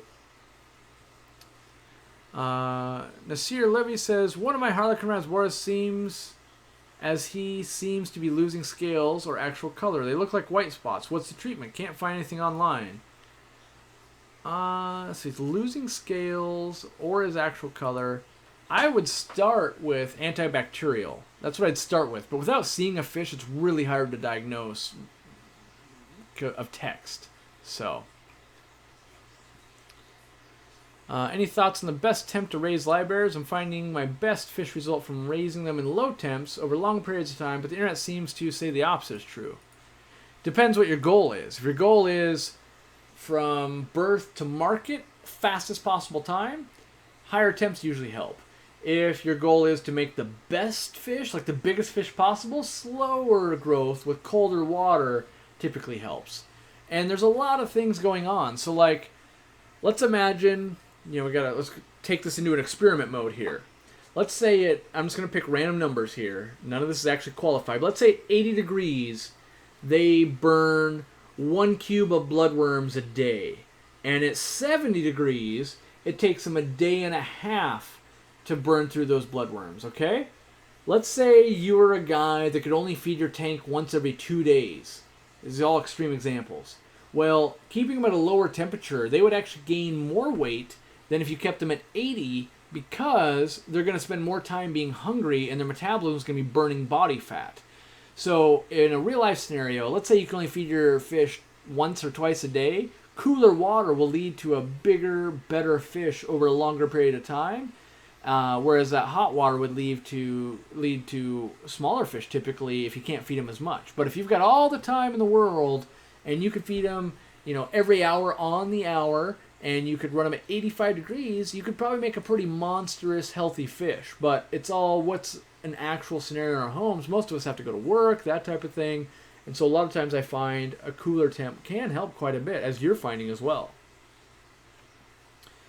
I bought guppies a few weeks ago from a local pet store, and most died within days. I will never go back. But I have 10 healthy fry and a prego female. Any way to make them healthier? I would focus on your water parameters. Is your pH hard enough or high enough? Is your water hardness hard enough? It's hard to say. Like, your local pet store could have sold you great guppies, and if your water is off, you're kind of to blame. They could also sold you really unhealthy guppies, and they're to blame. I can't know, but what I do know, a good advice is make sure your water is optimized for guppies. So pH of at least 7.2, hardness of at least probably 100 parts per million, and an appropriate temperature, appropriate foods, and making sure we don't have nitrite or ammonia in the water. All those things will go a long way to making sure that the babies you do have and stuff will raise up and flourish. Let's see. How could you reasonably create a strain without breeding? That can't be done, I don't think. Yeah. What is the minimum temp for guppies outside? For me, I think that minimum water temp's about 68 degrees before I'll chance putting some out. Let's see here. Does Greg Sage allow local pickup?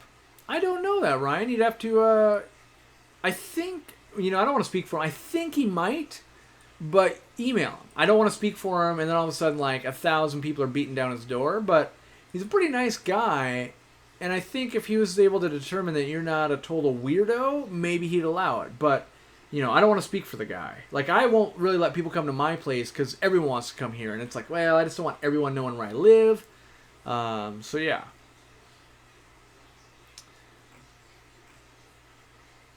What's the best live culture to feed cory cats? If it's adults, I would say live blackworms. If it's babies, probably microworms. Is it safe to mount Phoenix Stingray to the inside of a plastic hood, or will the condensation mess it up? On the inside, I would say it's going to mess it up. You'd want it above, yeah. Let's see here.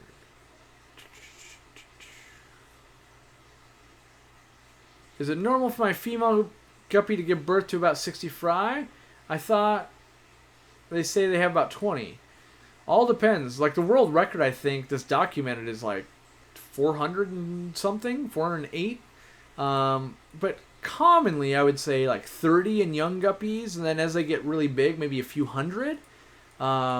But, so you found 60 fry. Some of those might have been eaten, and maybe you had 80 and only 60 made it away from mom or something like that. So, yeah. Oh, where'd that go? Is Easy Green shrimp safe? Yes, it is. And is it normal for there to be white cotton stuff floating in the bottle? Could be, Aaron. If you've got any mold spores that made their way into the bottle, that would be a common thing. Because when you squirt liquid out, air has to come back in. And we've made a perfect environment that's going to be, kind of dark and humid in there because it's a closed environment and tons of nutrients. So if you want to stop that growing, then keep it in the fridge and that kind of thing. It cools it down so we don't have that, humid environment or that warm environment. But usually people just shake it up, and I've never known it to be harmful or anything like that. And those mold spores really would be hitting your aquarium anyway. So you've probably been using it and noticed I don't have mold growing in my aquarium because your aquarium is not optimal for that mold. So it's a basic water mold. Do I have an email where you can ask some questions? Yes, store@aquariumcoop.com.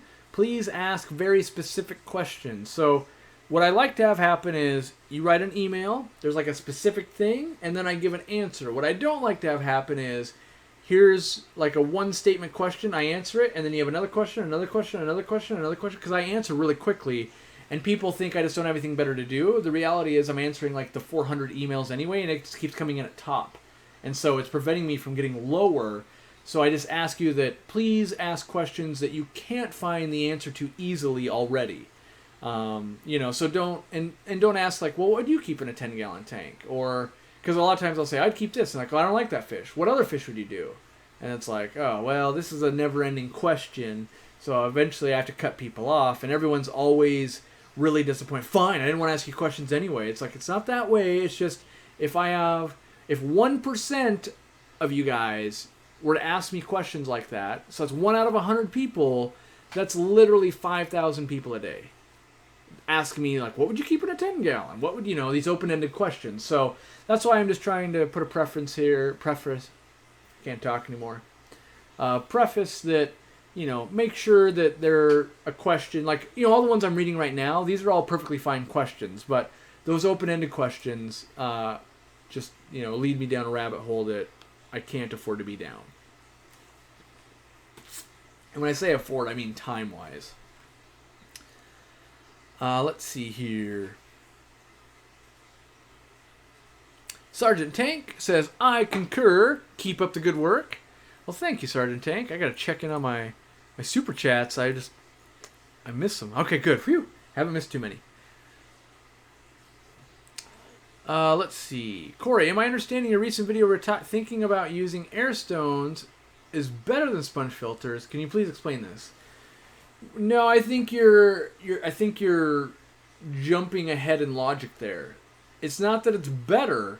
It's that I want to prove that you can run a tank without a sponge filter. So in that specific video where you're talking about, I'm going to rely on a deep sand bed that takes over 6 months to grow the correct bacteria instead of using a sponge filter.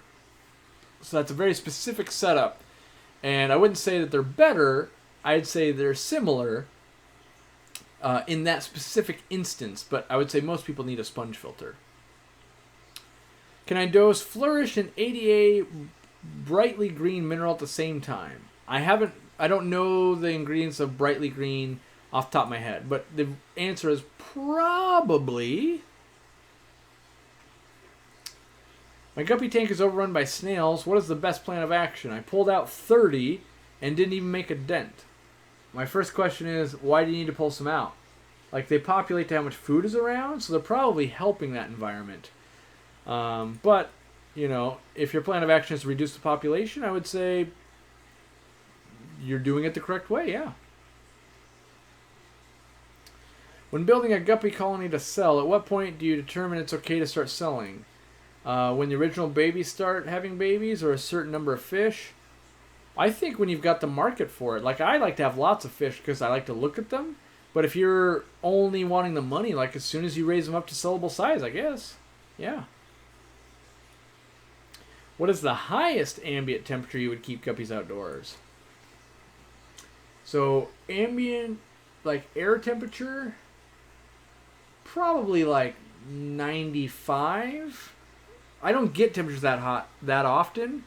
But I bet you I could set it up so that it would stay appropriate temperature in the pond itself. It all depends on size of pond and that kind of thing.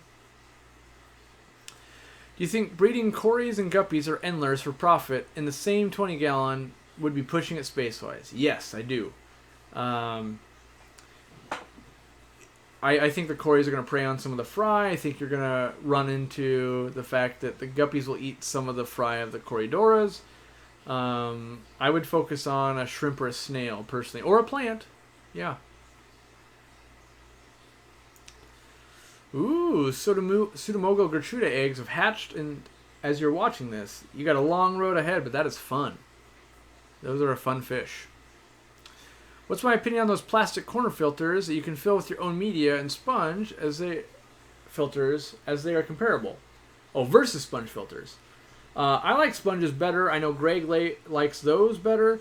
I tried his way in my store, and it was very labor intensive. He believes that all waste in an aquarium is bad and removes as much as possible always, to the point where you can almost not see waste in his aquariums ever. And I don't believe them to be bad. I think good water is fine, and the mulm itself is not necessarily a bad thing. And we've had very long conversations on this, and we can see each other's point of view. And just like I don't think his aquarium being too clean is a problem, he can understand that if I can keep my water quality up, that mulm isn't necessarily bad, but it believes that mulm makes it harder to keep water quality up. Maybe. You know, we can both see the way we both are keeping his fish, and we're both doing okay with it. And so we can see, like, well, it's, you know, potato, potato. It's real close. Let's see here. How did my last batch of mystery snail eggs hatch? I had lots hatch. Way more than I needed. Yeah. When are your guppies done coloring up and growing fins? So when are your guppies done coloring up and growing fins for making decisions on culling? Really, you should start culling very early. If you notice any deformities, that kind of stuff, like, just take them out because they're eating food, taking up space, that type of thing. But just keep evaluating it. Eventually, they're going to, like, get to, like, breeding size, and that's really when you want to start probably choosing your breeders, just because, or not, you don't have to choose your breeders, but you definitely have to make sure they're not in with male and female, and get them big enough to choose your breeders. Which, you know, depending on what trait you're going for, will be how old they are.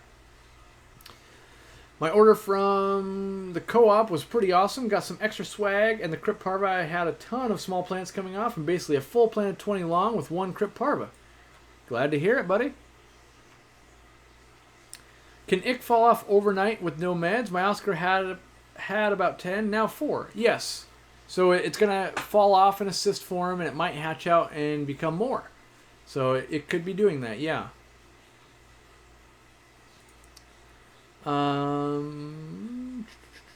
My small snapping turtle is sitting next to you while you watch this. Awesome. Turtle man.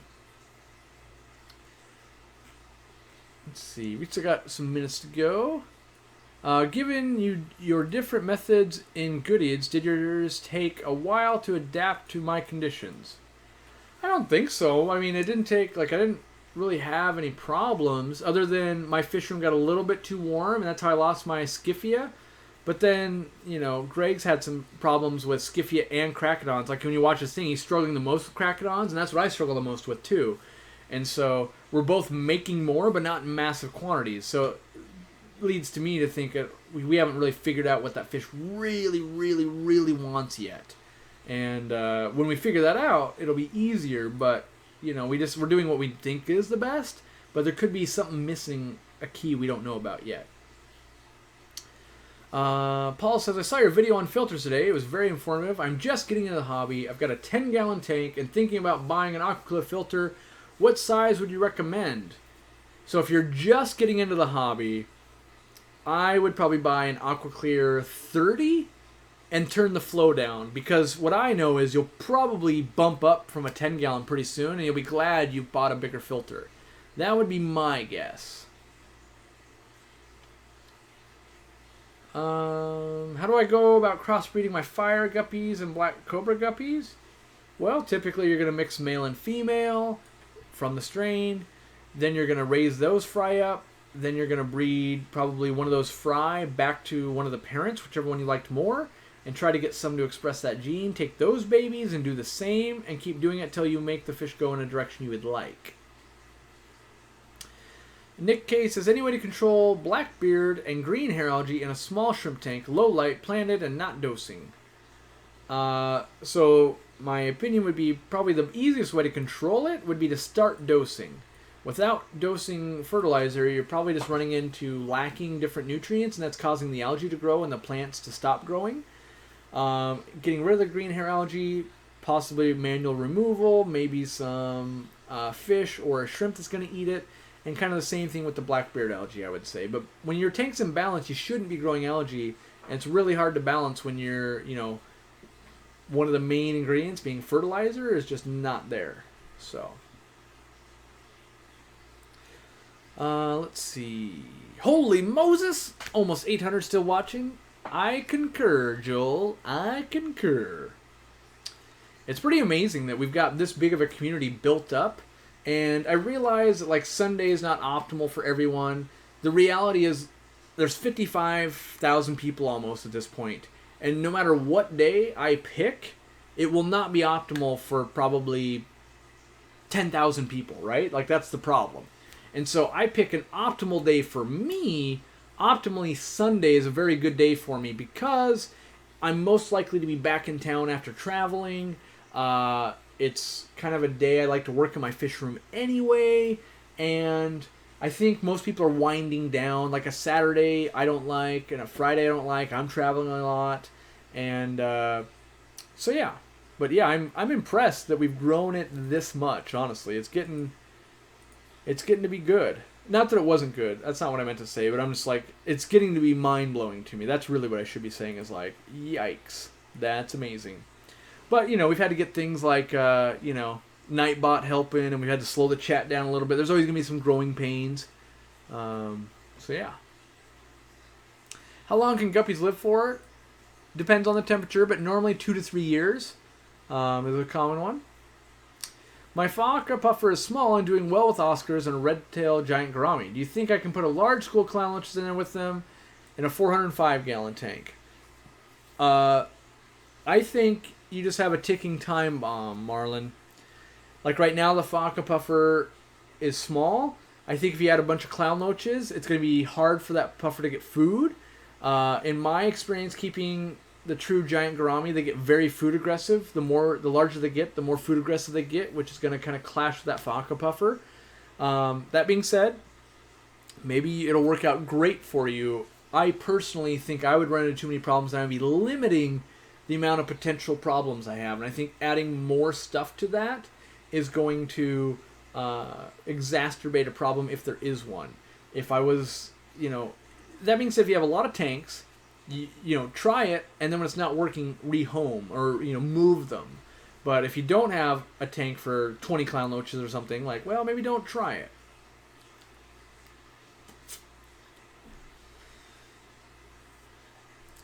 At what age do guppies start having more than 10 fry? I have a few that are 3 to 6 months old, and they only have 3 to 5. They should be able to have more than 10 by now. Maybe you're not getting enough fat into them. They need a lot of fatty acids to build basically eggs before they get fertilized.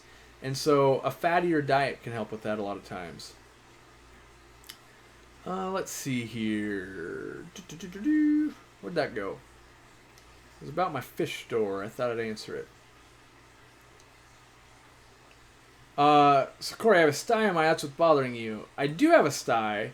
That's not what's bothering me, though. I have crazy long eyelashes, and there's one that is bent down, poking me in the eye, and I haven't been able to fix it since I've been on the live stream the whole time. So that's actually the problem. But, yeah. I've got an appointment with an optometrist to look at my eye already. I already went to the general doctor, and I got referred, and I'm working my way down the line until someone's actually going to go, oh, here's how we take care of that for you. Dang it, where'd that question go about? I can't find it, dang it.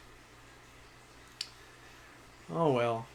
Corey, I ordered plants yesterday. Do you know what the shipping speed is normally? Depends on what time you ordered the ultimate. If you ordered early in the morning, they probably already shipped out. If it was later in the day, because USPS closes at 2 o'clock, or no, at noon, it won't be shipped out till Monday most likely.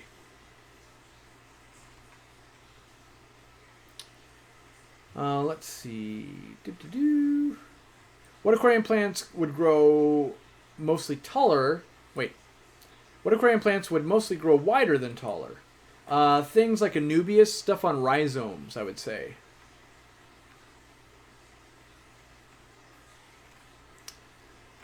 Don't forget to hit the thumbs up button. Yes. Seen this question asked a lot. I want to answer it. Is it okay to keep freshwater clams in a tank without substrate? Will they do well? And you asked if you're spamming at this point. I hope not. I don't think so. I think you were doing it right about the right amount. Like, I kept seeing your question. That's what made me want to answer it, because you'd been asking it. You've been patiently waiting. And I don't feel like I saw it too often, so I think that's about right. But yes, you can keep them in a bare-bottom tank. Will they do well? I find most people have a hard time with clams as it is. And that's just because they're filter feeders, and it's hard to keep enough suspended in the tank all the time to filter feed them. But yeah, it could be done for sure. Let's see, what time is it? Okay, we got time, good. I just found a red-eared slider. Do you have any advice for plants and what to feed it? So it's going to eat a lot of the plants, but if you can get like water lettuce growing in another tank, they love to eat that, or any other plants really. But a good pellet food, I like the, not rapashi. Well, rapashi is fine, but Sarah's got some turtle foods. I sell them on the website. I like them quite a bit. And yeah, so you skipped the question you were looking for when you started the store. Where did you get the first batch of fish to sell? Did you buy them or breed them? I bought them all. I bought them from the wholesalers. And I had, so people always go like, well, how do you know where to buy? You follow my advice. If you're going to open up a fish store, go run someone else's fish store. That way you're on a first name basis with all the vendors, and you already know who's got the best of each type of fish and who you want to buy from and stuff like that. So I bought them from wholesalers. What's the most profitable fish you breed at the fish room? For me, it's probably guppies, because I like guppies and that draws guppy people to me. It's probably guppies. But if you're asking what the most profitable thing is, it's cherry shrimp. But as a fish, it would be the guppies. Have I ever kept a dragon puffer? Not personally. I have them in the store. I'm getting one this week. I already have a Faka puffer and some Amazons. Not in the same tank, of course. From my experience, they like to have a lot of tannins in the water, and they're an ambush predator, so I use a lot of catappa leaves and kind of dim the light a little bit, and it seems to make them more at home for me. Do older guppies start to get frayed tails? I have an old guppy with a few neon tetras and a red-eyed tetra in a 10-gallon. Only if they're getting picked at. Usually I don't get really frayed tails, though. Pea puffers with guppies, are they too nippy? They're likely to be nippy. I haven't had much luck with it, personally. If I use plants, do I need a deep substrate? You can do it in as shallow as about 1 inch. It's really hard to plant them. But normally I go for about 2 inches typically when I'm planting plants. I'm having bad fin nipping between my guppies. Help! So make sure you've got an appropriate number of male and females. So 2 females for every male. Make sure you feed them well. You know, if you're fat and lazy because you just ate Thanksgiving dinner, you're much less likely to go attack someone. So keep them well fed. Give them line of sight blocks. Make sure there's stuff that goes all the way to the ceiling of that aquarium so they can get away from anyone that's being a little aggressive during breeding time or something like that. And those are the general tips. But sometimes you can just have a guppy that's just relentless, and that could just be a problem with that actual fish. Let's see. Native Fish Keeper says, Corey, I did a 70% water change yesterday. I didn't realize we were under a boil water advisory. Water was cloudy and couldn't see 3 inches into the tank. I double dosed prime. Now the fish have cloudy eyes. Ooh, that's a situation I haven't really been in. What would I do? So if it was me and I had this happen to me, I would test the water. That's exactly what I would do. So I would test the water, see if there's actual parameter I could test that looked enough out of whack.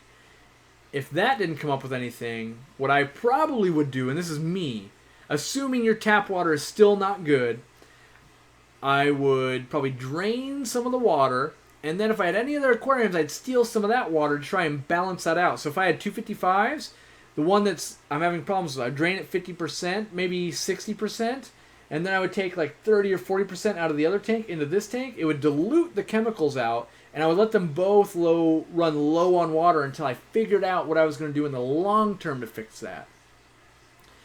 But in the short term, you know, when you can't just get water out of your tap, you're in a rut, right? And I guess also, I don't know how big this tank is. If it's like 5 gallons, go to the store and buy some like mineralized bottled water. That would like solve it right away. But I'm assuming it's a pretty big tank that we can't just buy a ton of water for. Let's see. Would I recommend leaving the weights on plants until they develop a good root system? Sure, yeah. Yep. I think that would work good. I would think boil water would mean the bacteria in the water for sure, because boiling the water wouldn't help with parasites, just microorganisms.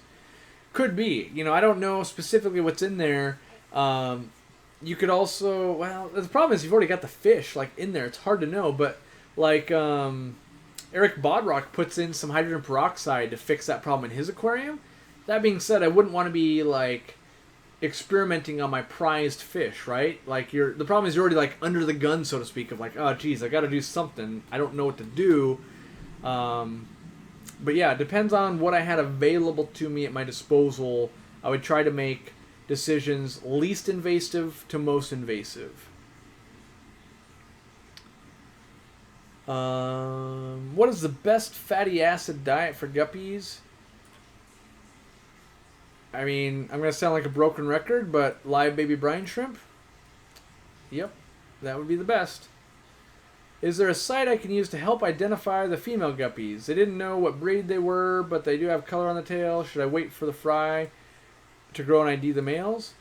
Typically, if you don't have lineage associated with those guppies, it's not really worth identifying them, because you're not going to be able to say, oh, this is Stan Schubel's line from 1979 that's been carried down by these generations. You're just going to go like, yep, it's a red Delta Guppy because it looks like a red Delta Guppy. Or it looks like a German, yellow Berlin Buttercup.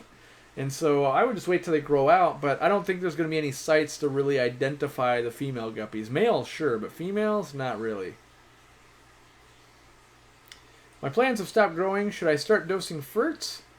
Your nitrates and everything are at 0? Yes. They've basically run out of food. I would start dosing something. Hey Corey, I'm starting to have extra plants and fish. I just don't have the room for anymore. I don't have a local fish store to sell them to. Any tips on what to do? Maybe see if there's a local Facebook group.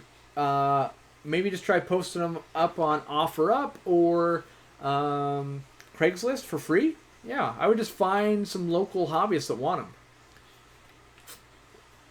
And they don't even have to be fish people. They could be people with turtles. It might be great turtle food as well. I know it sounds like, I raise these fish, but, if you actually have a problem, like where are they going to go? I'd rather see them go to a turtle and make that turtle's diet amazing than just like overpopulate and they all die. So yeah, Native Fish Keeper has 240 gallon. Oof, yeah. I might do some bucket tests where I try hydrogen peroxide in a 5-gallon bucket, see how that goes. In theory, hydrogen peroxide shouldn't be detrimental, but yeah. Hiya, Corey. Says, please don't hate. I have 2 red tails in a 10-gallon with some cherry barbs and some guppies in the same tank. Okay. No hate. Best way to pump water up out of the basement without pumping into the septic or drilling holes into the footer. I use a basin. So let's say you got a 10-gallon plastic tote and put in a sump pump and then plumb it maybe with tubing or a garden hose to a toilet upstairs or something like that, and just always make sure that hose could never come undone wherever you put it upstairs, and then go plug it in while you're doing your water changes and stuff like that. That's probably how I'd have to tackle that. Yep. Let's see. Why are freshwater clams marked as easy to keep and most people have trouble with them? Most online guides list them as easy, so does Live Aquarium. Because most people like to make money. That's the problem. Most people don't tell you honesty. They tell you, why does it say to feed your fish a bunch of times a day on the fish food package? Because if you do, you're going to make them a lot more money. What days am I going to be in Denver next week? I'm not going to be in Denver. That video you watched, as it said in the video, at this point, I've already been to Denver. You're going to the AGA on Sunday. I'd like to chat you up for a few minutes. I'm trying to plan the stages of starting up our own shop. Yeah, I won't be at the AGA this year. That's why I went to Denver earlier, and you got Greg Sage's fish room tour. Is it normal for a 3-spot gourami to be blowing a bubble nest with no female? Just means it's happy, yeah. I would say so.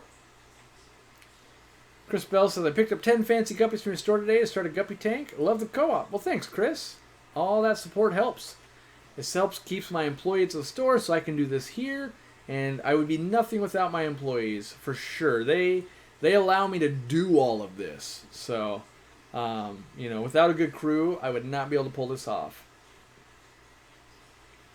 What is a good fast-growing plant? I was wondering how many guppies could be in a 23-gallon. I would say Pogostem and Stellatus octopus is a good fast-growing plant.